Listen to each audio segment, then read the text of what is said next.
Welcome to House of Horns. My name is Victor Corona, aka Victor Producer, and joining me, as always, is Sports Illustrated staff writer Gilbert Manzano. Gilbert, we're here to preview for this pregame show, Rams and Lions. We usually don't do this unless it's something you have time, and so we decided to do this. And with the Cowboys getting destroyed by the Packers, we thought we hop in a little early. So here we are, Gilbert. What are your impressions so far as we get ready for this big game between the Rams and the Lions? Yeah, we're not Eminem. We won't have a dynamic pregame show like they're trying to do in Detroit, but we're pretty good here at House of Horns. And shout out to the Packers for whooping the Cowboys to give us more time to talk about this highly anticipated matchup between the Lions and the Rams. But yeah, so I guess the downside here is that the Rams can't face the 49ers in the second round because the Packers eventually are gonna clinch his victory and head to Santa Clara for a 1-7 matchup. So if the Rams handle business, that means the winner of Buccaneers Eagles, that'll be the second round matchup. So not bad, but that's getting a little too ahead of ourselves. So but it is intriguing to see what the Packers just did. And it could be maybe kind of a telling sign because that's a young up and coming offense that they just kind of destroyed the Cowboys. And I think the Rams are also a young up and coming offense. How about that? Yeah, and we've talked about this about how both of these teams kind of mirror each other in terms of the Rams and the Lions.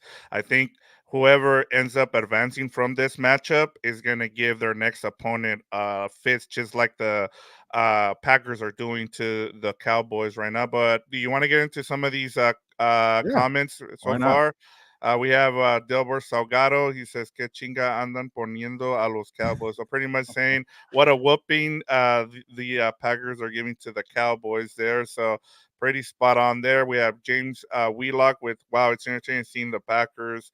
Yeah, they've been ever since I know we said that maybe the Rams would have been the Rams with a healthy Matthew Stafford, but I think that's when they kind of took off, right, Gilbert? Yeah. The Packers. It seems like they must have unlocked something after the once they faced the Rams because they've been on a roll ever since. Yeah, I think the Packers at that point had lost four straight, and they just needed some type of win. And here come the Brett Rippon led Rams, and Jordan Love and Matt LaFleur probably think, okay, finally, we got to win this game at home against the shorthanded Rams. I don't think Kyron Williams was playing in that game, so it was not the same team. But the Packers won that game, and it really kind of springboarded their season. And then they had Jordan Love face the Chargers a week after, I think. So that 2 game stint against the LA team, uh, they needed a win against the Rams, and then Jordan Love really took off against that Charger secondary. He hasn't looked back. Like, you know, when I watch that guy play, he really reminds me of Aaron Rodgers. And I know it's setting the bar really high, but he worked with the guy for the last 3 years. So the tendencies, the way he throws off platform, footwork, motions, they're all very similar. And it's like, man, the Packers did it again with another quarterback. And I had high hopes for Jordan Love before the season. I actually picked the Packers to win the NFC North. They're making me look good, but they had a rough patch, and same like the Rams. They needed a couple games or maybe the first half of the season to get going. So 2 months, and then here they are clicking. Both sides very dangerous offensively, and yeah, to the credit of James there, yeah, that is a very entertaining Packers offense to just see it all unfold with so many young weapons and a surgeon quarterback. Yeah, and I mean the other thing you can take away from that game, even though the Rams lost, is that's when they took off. Like they went on a bye, they got all their guys healthy, and then they've been what 7-1, 8-1 since then. So I mean it's great to see when we ended up talking to Kirk Morrison, and he talked about the fact that when you asked them when did you know that this team, and I think that was it was after that game they played against the Packers coming off that bye. Let's get to Nick Talks LA. Oh, sorry about that. What's up, House of Horns? How are you guys? I'm ready for this Ram game. So are we. We're ready to get going, especially since this game is a snoozer. So we're able to get into it right away, Gilbert. So let me start off since we got Nick Talks LA getting us ready here in terms of what we can expect from this game. We've already had our preview show, but We now know who the inactives are for both teams. So let me go ahead and give you that for now. For the Rams, Jordan Fuller. So it looks like he wasn't able to get himself healthy enough to start in this game. So he's been inactive. Jordan Fuller, the safety, is inactive. So is the receiver who scored the touchdown last week for the Rams, Tyler Johnson. Running back Zach Evans, linebacker O'Shawn Harris, linebacker Troy Reader, another person who got hurt in that 49ers game, and offensive lineman Warren McClendon Jr. are all inactive for the Rams. And then for the Lions, Sam Laporta is officially active. Gilbert, I sent you a couple of videos where he was practicing, but he did have a knee brace on, so we'll see how much he can do. But let me, before I get your thoughts on Sam Laporta playing, let me give you the inactives for the Lions. Cornerback Stephen Gilmore, defensive lineman Charles Harris, quarterback Hendon Hooker, who I forgot that was drafted by the Yeah. Lions, defensive lineman Broderick Martin, linebacker Julian Owara, wide receiver Khalif Raymond, and safety Tracy Walker. So let me ask you about Sam Laporta being active, and let me get your thoughts about that.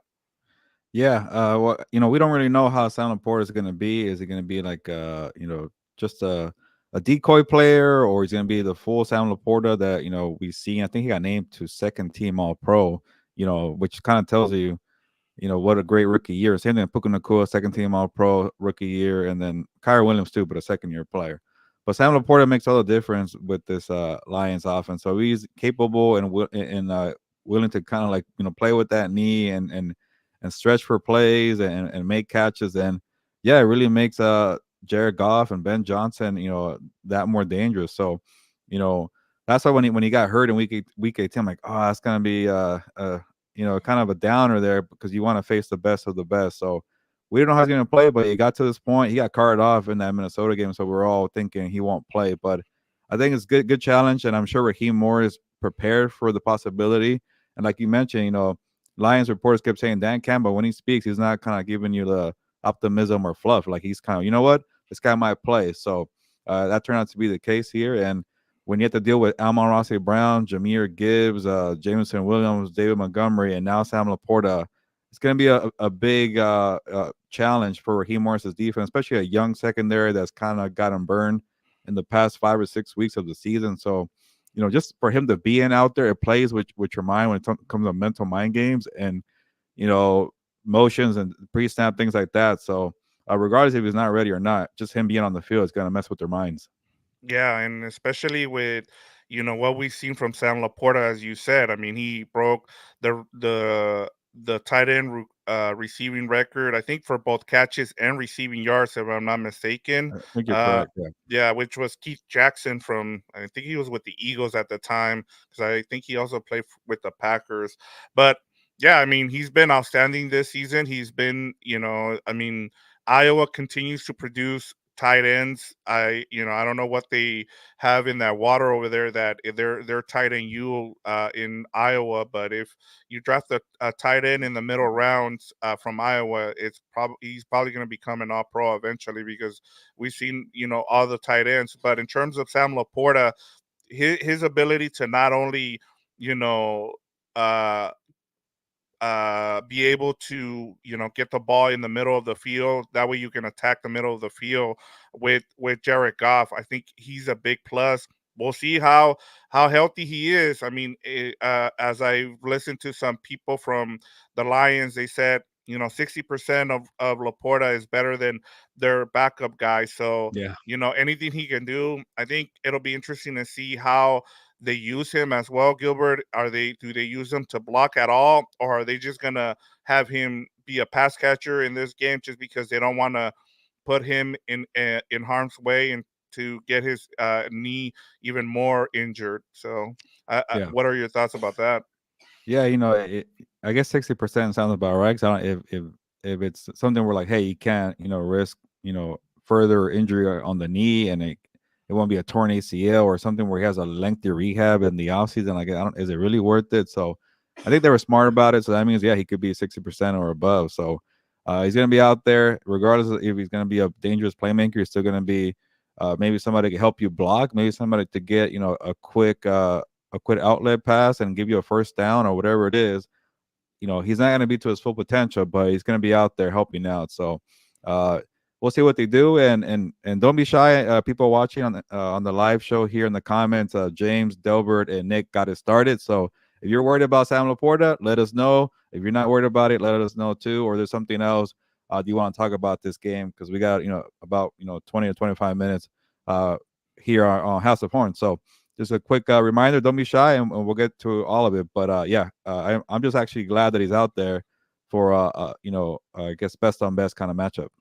Yeah, and just an update here from Jordan Rodriguez. Fans in the stands started chanting Jared Goff after Goff runs into the field, and boos when Matthew Stafford runs out a few Oh, moments later. So there you go. That's the scene down in Detroit. But we're here to kind of talk through this pregame show, kind of get you ready for this matchup. I'm just hoping this is the best game of the weekend so far, because it's been kind of blowout so far. The first three games we've already seen Houston blow out the Browns in a game where you have a young quarterback, kind of have his breakout performance in the playoffs. And then you also had the Chiefs dismantle the Dolphins in frigid Kansas City, and then as of right now, 48-24. It looks like Packers over the Cowboys. So it's been no game has been entertaining so far, Gilbert. So hopefully we're hoping this one is, and that the Rams come out on top. yeah, I'm sure Rams fans will rather have a blowout victory than a Yeah. close game. You got to sort it out. But for me, I want to see an entertaining game. I'm with you, Victor. And it's kind of been somewhat of a near perfect weekend so far for us with our playoff picks. We both had the Texans, and we both had the Chiefs. And then we both took +7 on the Packers. But I'm kicking myself for not just picking the Packers to win with Yeah. the upset. Fernando took the Packers. So he had that one right there. But to see this beat down, I am a little shocked about the way the Cowboys performed, but the way Love and the offense and Matt LaFleur have performed, I'm not too shocked about that. But it kind of tells you that these young quarterbacks, they're fearless with Jordan Love and CJ Stroud. So they have been blowout games, but to see CJ Stroud operate, to see what D'Amico Ryan's defense did to Joe Flacco, that was fun. And then with the Chiefs game, you kind of knew what you're going to get. The Dolphins were ravaged by injuries. They're a little too small. The game was too cold. So 26-7 seemed about right. We'll see what they do in the second round, that being the Kansas City Chiefs. And then, yeah, we got the beat down today. But so it's all shaping up to being a very wildly entertaining game for Sunday Night Football. But again, Rams fans will probably take an easy victory. But then again, hey, it could be a much-earned victory that could, help out throughout the whole playoffs if they win in Detroit in a close fashion. Yeah, and I mean, it'll be interesting to see how this game goes. Whether the Rams get the ball first and they decide to, get the offense out there. But And before LaFleur did we, it, and I liked it. yeah, if the Rams do that, just before I get to these comments, we got Onyx 2626 and Arch Stan on here. Uh, what were just kind of reminding people what were your keys to a Rams win, just so people know what we win with. Yeah, don't go away from what got you here. Kyron Williams sets the tone, and I know, when you talk about team MVP, people point to Matthew Stafford and Puka Nakua, but I keep going back to Kyron Williams. When he was out for 4 games, they really missed him, and I think a real changing point for the Rams season. It was a game that didn't involve Kyron Williams, but it was a game that, like, if you win this one and you hold on, when Kyron Williams comes back, you can make something here. And when Jason Myers missed that field goal, I think it was 55 yards as time expired against the Seattle Seahawks at SoFi Stadium. They got a lucky break. I think they won 17-16. I forget. But it was a victory they needed. And then when they got Kyron Williams back the following week, but against the Arizona Cardinals, he dominated. He got back to his form. And then they didn't look back after that. It was 7 victories out of the last 8 regular season games. So, I think sticking with that and making sure that he's involved in some type of way, passing, running, or maybe all of it, will be big for Kyron Williams. And obviously, you want to get Cooper Cup involved too, but Puka Nakua is a focal point, and I think that was the second biggest key for this offense taking off. And if you hear the Cats, they're really amped up for this game. and don't blame them. They're cats, but they're rooting for the Rams, not the Lions. Yeah, yeah, Terrible joke there. And yeah, the whole point is you know, Kyrie Williams is the one that kind of made the difference. And then for the receiving game, I think going to Puka Nakua as your number one wide receiver really took elevated a whole nother level. And so I think keep going with the young guys. I know they're young and it's the first time being in the playoffs, but keep treating them like superstars. Keep treating them like the way you did in the second half of the season. Like these are the guys who are your workhorses. Yeah, Stafford and Cooper Kupp have won a Super Bowl, but it's a changing of the guards here. They're all instrumental in their own way. But I think these young guys don't forget about that and go through them. Same thing like I think the Packers, are not the best example because they don't have a lot of experienced guys, but everything went through the young guys, and you kind of want to see something similar with the Rams in Detroit. yeah. And then the other thing I saw was, I mean, we talked about it in terms of Kyron Williams. He, they're set. I think they're 7-1 when he rushes over 100 yards. So I mean, or 80. I think it was 80 yards. And so he's been a big key. The only game they lost was that overtime loss to the Ravens, Yeah. and the Lions don't allow teams to go over 80 yards. I mean, it's been a while since they've allowed a rusher to go even over 70 yards, I believe. So that's going to be, I think no matter what happens, the thing that you want to see is Sean McVay sticking with the run, because as we talked about, he's been he likes to pass the ball, and he might get pass heavy, but I think in this game you have to run the ball. And let me get to the comments now. We got Onyx 26. He says Laporta probably won't come in much, if at all. They want McVay nervous. That's all. Um, we have Arch Stanton. After the Rams get this W tonight, we'll be facing the banked up Tampa Philly team.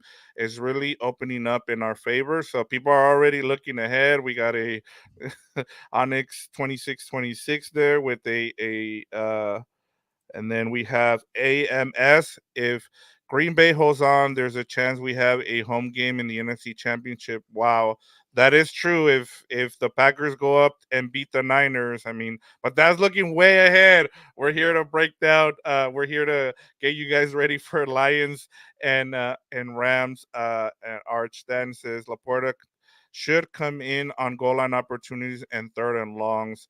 And one more from Arstan. Yeah, Green Bay always seems to have our numbers. So there you go. Yeah. A lot to get into. And then in terms of me, my keys were mine were on the defensive side, Gilbert, and that had to do with the fact that you have Aaron Donald, you have Kobe Turner. I think in this game, I think the Lions are going to try to run the ball on this Rams defensive line, and I think the Rams defensive line needs to clog up those lanes and make sure that they don't run all over, because as we talked about, you talked about those receivers and how good they are for the Lions. Amon-Ra St. Brown, Sam Laporta, especially up the middle. So for me, it's don't get Devin Montgomery and Jameer Gibbs going on the ground. I think if you need to make sure that you stop the run in this game with Kobe Turner, and then I want to see where they move Aaron Donald, if they have him in at D tackle, or they have him on the outside, trying to get penetration as well on Goff, because you're gonna need to put pressure on Goff as well. So I think the one of the things we talked about a lot was the chess match between Ben Johnson and Raheem Morris. I want to see that. I want to see how that you know goes, if Raheem Morris is able to get the best of Ben Johnson, as we've seen in this game in the Packers and Cowboys. Dan Quinn was up for a bunch of jobs, and right now, with the fact that his defense is getting torched, it might cost him some head coaching jobs out there, or it might not. But it doesn't look good on his resume. And if Raheem Morris can outcoach Ben Johnson, that'll bode well for him getting a head coaching job. Yeah, these performances from the coordinators, they do matter and they linger in people's minds. Like yesterday, I kept seeing, I know it's social media, but everybody on social media kept saying the OC of the Texans, Bobby Slowick, should get a head coaching opportunity after that performance that they put up on a very good Browns defense. But then the Browns defense does not carry on the road for some reason. But that's a different point. And then going off of what you said, and I think Kirk Morrison said it too earlier in the week, like, the other part of the defense, like I'm very intrigued to see how they use Ernest Jones, the linebacker in the middle. Will it be more of a safety net, or is he going to be aggressive and be a blitzer and attack Jared Goff? Because Morrison reminded us, like, hey, like if you go after Goff, Jameer Gibbs is right there for a quick dump off, and he could turn a 10-yard gain into an 80-yard touchdown. So it's going to be really interesting to see what they do with Ernest Jones in terms of that part there. So we'll find out quickly. And then I also like the comment seeing people jumping ahead with the possibility of Packers, Rams, and the NFC title again. That's it's getting too far ahead, but it is a cool kind of possibility because the number seed advance.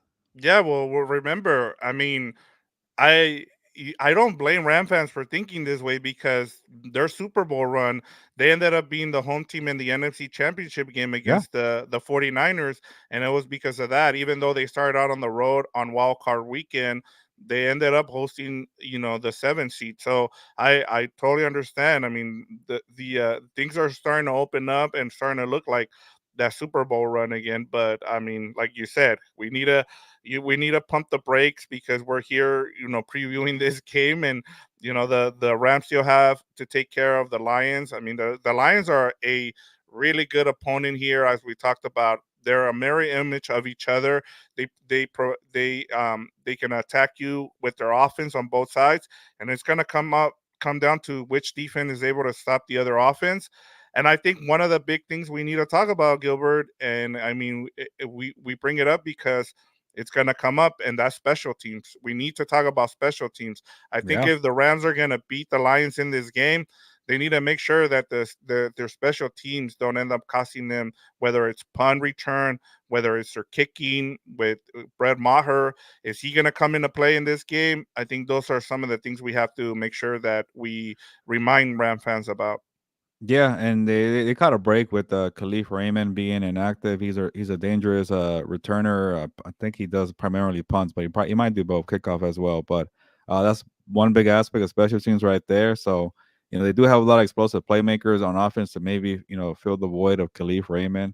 Like a Jameson Williams was really fast there. I don't know how much they trust his hands, but hands hasn't been too much of a problem for him since he entered the league. But yeah, you cannot overlook that. But maybe on the flip side, the Lions also having issues with their kicker might mean a bunch of fourth downs, a lot of creativity, maybe some 2-point conversions, things like that. And we saw what happened to the Lions with the whole Taylor Decker gate there, and that he did he report it, did he not?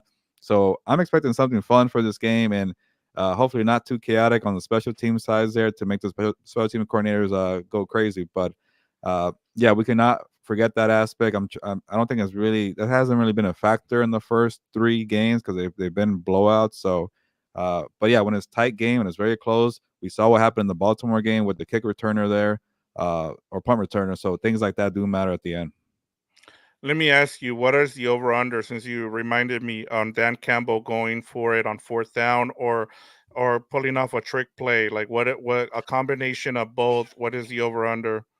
Man, I think he'll go for like four fourth downs, which is not seem doesn't seem too wild for Dan Campbell, and then he'll have at least one trick play. I'll go with one. And the thing about them, they know how to time it pretty well. You don't know when they'll come. So, but with the kicker problems and then maybe being a shootout, I could definitely see a high amount of fourth downs on both sides as well.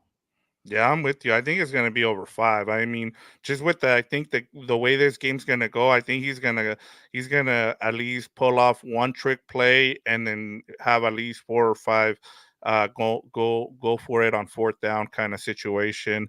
Let's get back to some of these cons. We got Arsene back.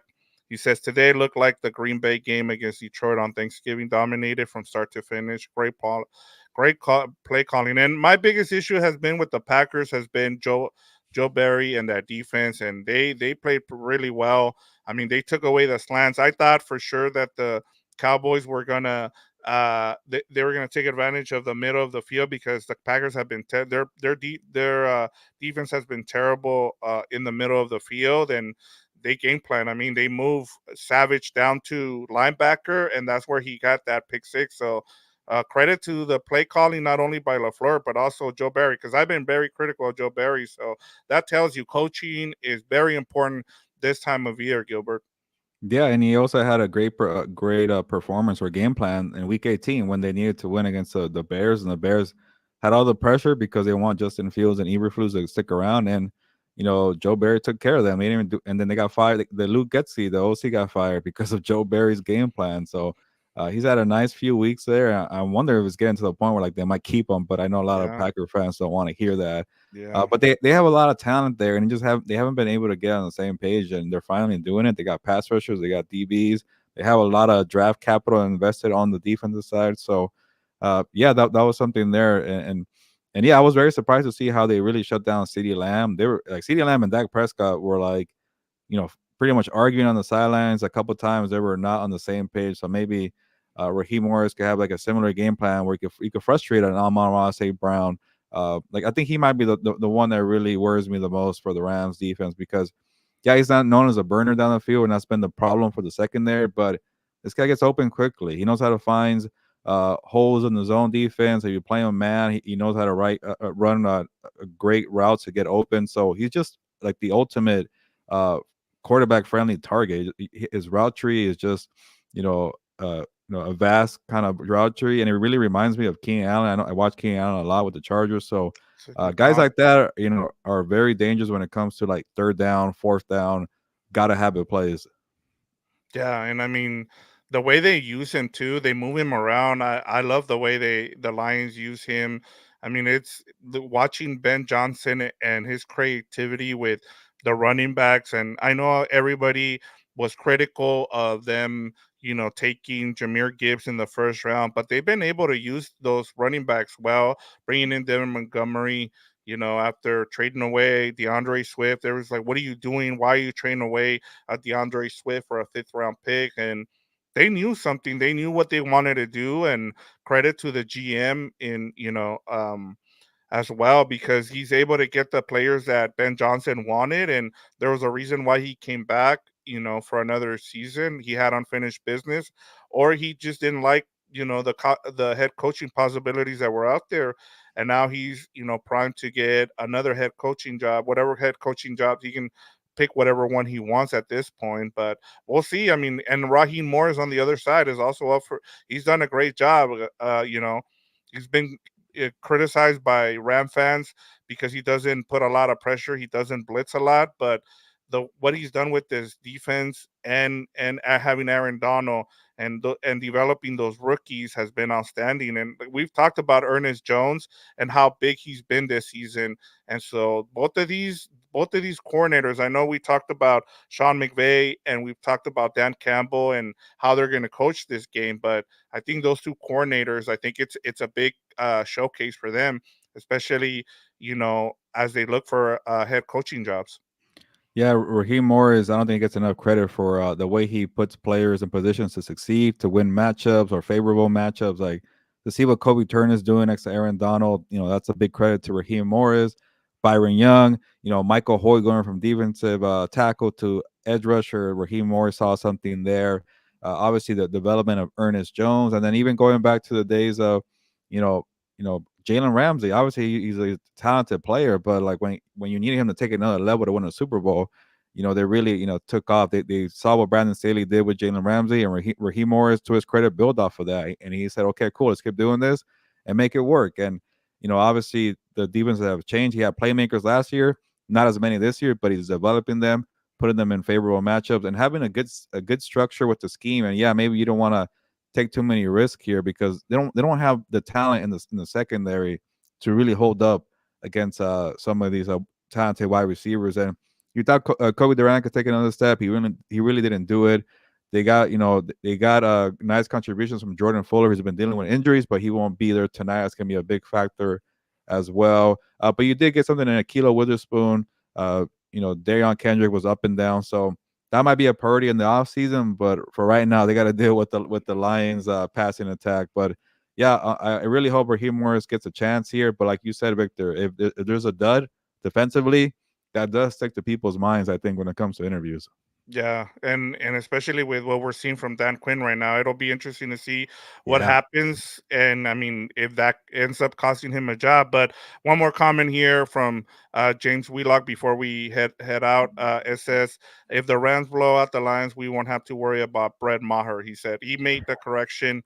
But if that's the case, yeah, you don't want to be worrying about your special teams in this game, Gilbert. I think you want to be able to take advantage of your offense and your defense, and let that be what wins you the game. We have Nancy Nettie. What's up, compas? What's up, Nancy? What's It's up, good to hear. Nancy? Good It's seeing good. you again. Yep. She checks in with Compas, our regular Compas. So it's awesome to see her here on House of Horns.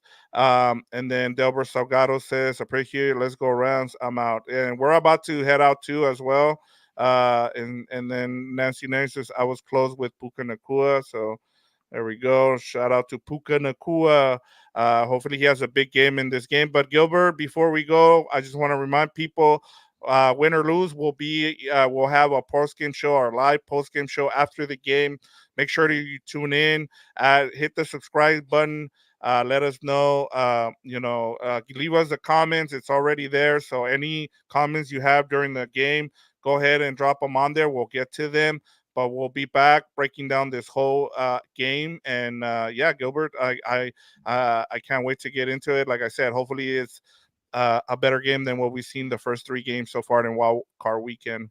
Yeah, I'm excited for this matchup, and it's all setting up for a big time game because, like you mentioned, it's been blowout. So we got to end at least Sunday with a bang here. But like I mentioned, Rams fans would rather have a lopsided victory, but they understand it's going to be a close game against a very talented team. And Nancy, you're off on the receiving yards of Puka Nakua, but I would not be surprised if Puka gets 1,900 yards next year because he already did it with Cooper Cup and Calvin Johnson, that being Matthew Stafford. So right now, all eyes are on Matthew Stafford to see what he does in his return game, and I kind of like that he's getting booed right now because it is a big time playoff game. Right now, nobody is friends of the enemy, so it should be a big showdown here.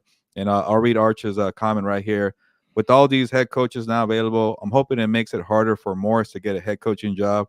We are lucky to have him. You could definitely say that again, Arch. He's been a great coordinator. I know people get frustrated with the way he dials up blitzes at a low rate, but it tends to work for the personnel that they have. And I think he likes his role as DC. May not want to fully pursue a head coaching job. We'll see. I don't know. He's been interviewing for the last few years, and he keeps falling short.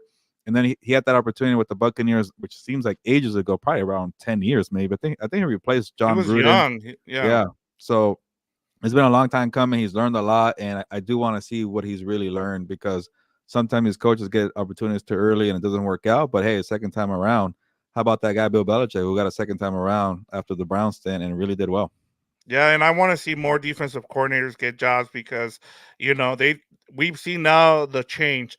Everybody wants to see the offense, but you got to give credit to these defensive coordinators. They made the adjustment. They've adjusted to what we saw from 2007 to 2022, and now the defensive coordinator should get their shine, and they deserve some of these head coaching jobs, like Antonio Pierce, Raheem Morris, Dan Quinn, even though he just got blown out, like Mike McDonald.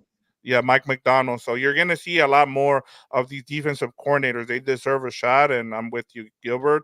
But we're ready to get Yeah. to this game, Gilbert. So We've been anticipating it all week, so go ahead and close us out so we can go and watch this high scoring game, hopefully.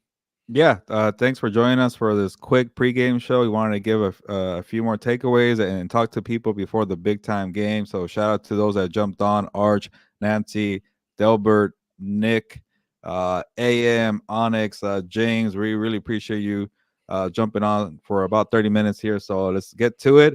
No more storylines to cover. It's time. No more matchups to break down. It's time to play actual football, playoff football. Let's watch, or if you're in Detroit, shout out to you, but let's watch from the comfort of our homes, which could be a very intriguing game. So Rams versus Detroit Lions, wild card weekend, Sunday night football. It does not get better than that. So on that note, ya nos vamos. Pues, thank you, Nancy. Vámonos.